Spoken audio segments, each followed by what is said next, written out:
Hello po, magandang tanghali para sa inyong lahat at welcome sa ating Midday Boost program. At ngayon po ay araw ng Wednesday. I believe yung iba sa inyo naka-attend na sa meeting natin kaninang umaga, 9 a.m. sa Tagalog and then 11 kanina. And then meron pa po tayong upcoming meetings. Meron tayong 3 p.m. sa Tagalog and then 9 p.m.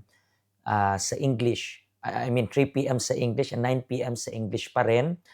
And itong 9 p.m. na to, you can connect online if ever po na hindi nyo talaga kayang makapunta sa church. Importante po yung Wednesday meeting natin. Kasi yung Wednesday meeting natin, yan po yung reason para mag-grow tayo spiritually. Ang Wednesday meeting natin, hindi po yan yung typical na meeting na katulad ng Sundays. Usually, ang mga message kapag Wednesday is direct to the point.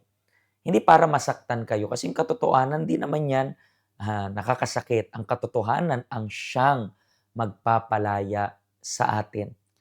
Yun po yung reason kaya tayo po ay nagbe-base within this 40 days sa it is written. Lagi nating naririnig, di ba, na truth hurts. Pero hindi naman masakit yung katotohanan. Sabi sa Biblia, ang biblical way ng it is written is yung katotohanan, siya yung magpapalaya sa atin. That's why nagme-meditate tayo sa ating program within these 40 days ng tungkol sa salita ng Diyos. Karamihan sa inyo, meron na nitong bookmarker na ito. And every day, pinag-uusapan natin yung nakasulat diyan sa mga verses na yan.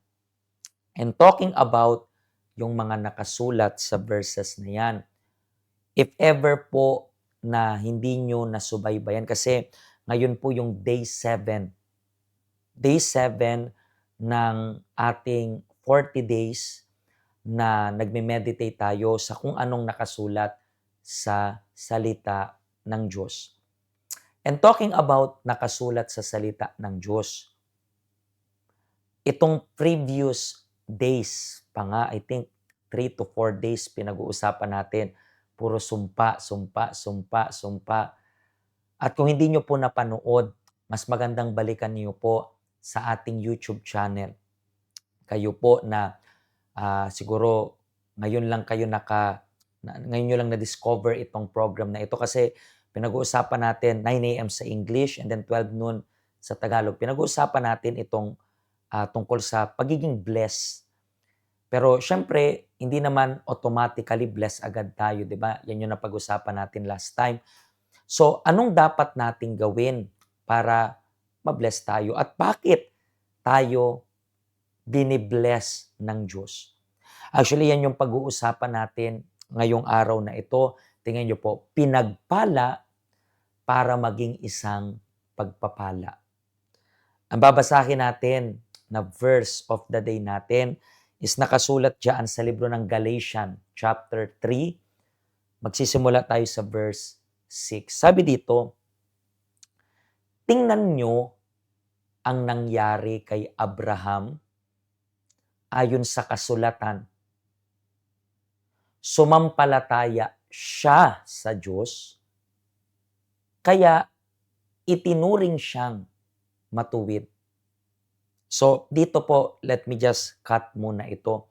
Pag-uusapan natin si Abraham. And then, bakit si Abraham? Kasi siya yung ama, siya yung merong tinagurian siya or may title siyang ama ng pananampalataya.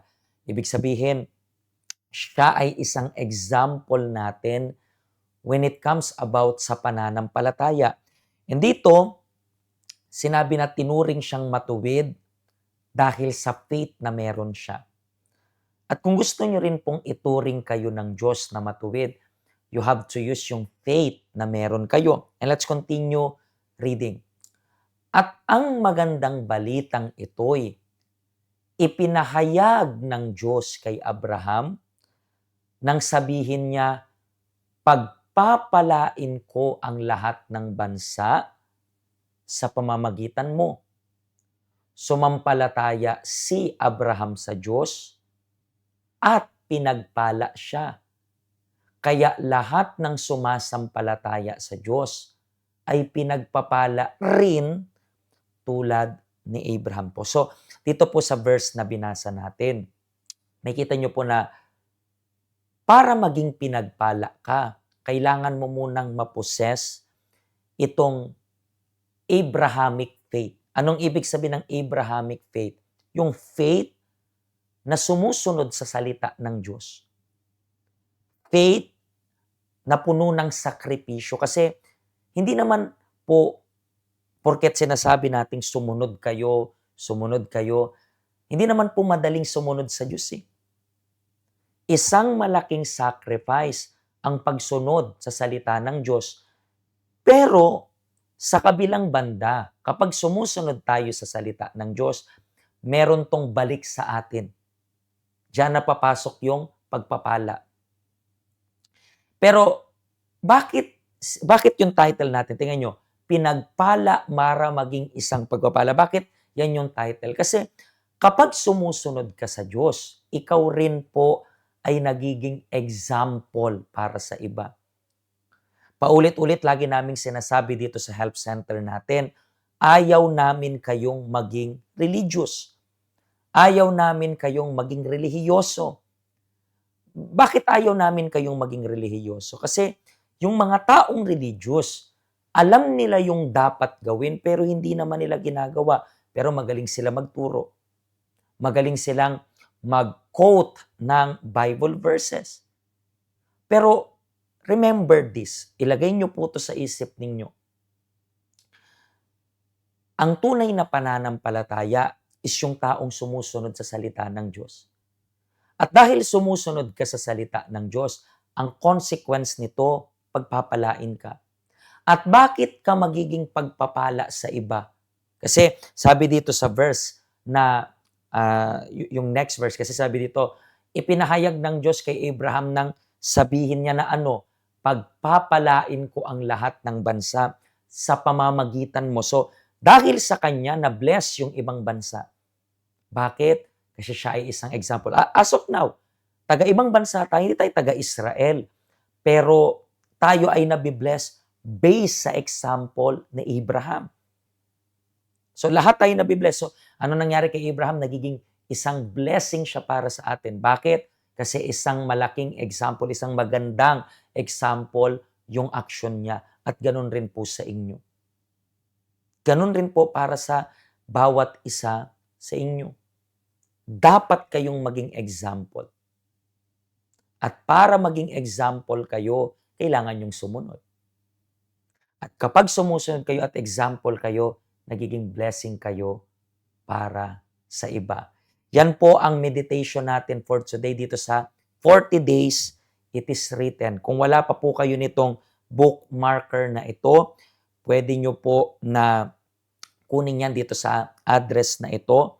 At pwede nyo po kaming samahan sa daily meditation natin within this 40 days ng nagbagong taon. Kung gusto natin magbago yung buhay natin, nagsisimula rin yan sa atin. Pag nagbago tayo, magbabago rin yung buhay natin. Meron pa tayong meeting today ng 3 p.m. at 9 p.m. So feel free na pumunta. At kung wala pa po kayo nito, pwede kayong tumanggap nitong bookmarker na ito. Kung natulungan po kayo nitong message na ito, please i-share nyo po. Huwag nyo kakalimutan na i-share palagi. And kung gusto nyo pong subaybayan yung mula day 1 hanggang day 6, nasa ating YouTube channel, available po yan. Pwede nyo pong i-replay. Even itong video na to, pwede nyo pong i-replay kapag natabunan na at hindi nyo makita dito sa ating Facebook. Okay? Pagpalain po kayo ng Diyos. See you bukas sa day 8 ng ating daily meditation.